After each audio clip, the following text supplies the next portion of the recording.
Pripremila sam kilogram oprane boranije i prvo ću odseći krajeve i odložiti u jednu šerpu.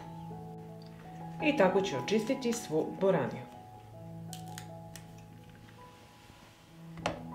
Pripremila sam čiste i oprane tegle i ovako očišćenu boraniju ređat ću u teglu. Možete i prepoloviti i tako ređati, a možete i ovako kao ja.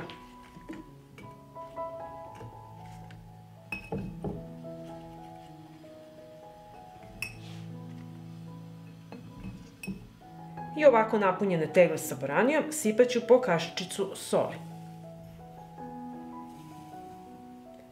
Dodajem posupenu kašiku 9% sirćeta i napunit ću tegle sa vodom.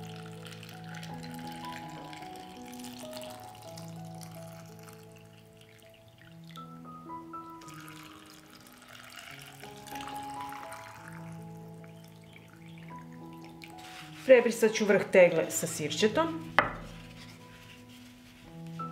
i zatvorit ću tegle sa čistim i novim poklopcima.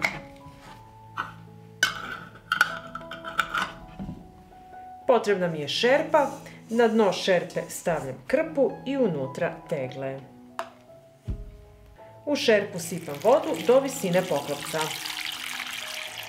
Šerpu stavljam na šporet i od momenta kada voda proključa, snizite temperaturu i kuvajte sat vremena. Nakon sat vremena kuvanja sklanjam šerpu sa šporeta i ostavit ću ovako tegle da se postepeno ohlade i zatim ih nosite na tamno i hladno mesto do upotrebe. I ovako pripremljenu boraniju možete koristiti kao kuvano jelo uz meso ili kao prilog. Pa ako vam se dopada ovaj moj recept, vi naravno lajkujte, prijavite se na moj kanal i ostavite mi komentar. Prijatno!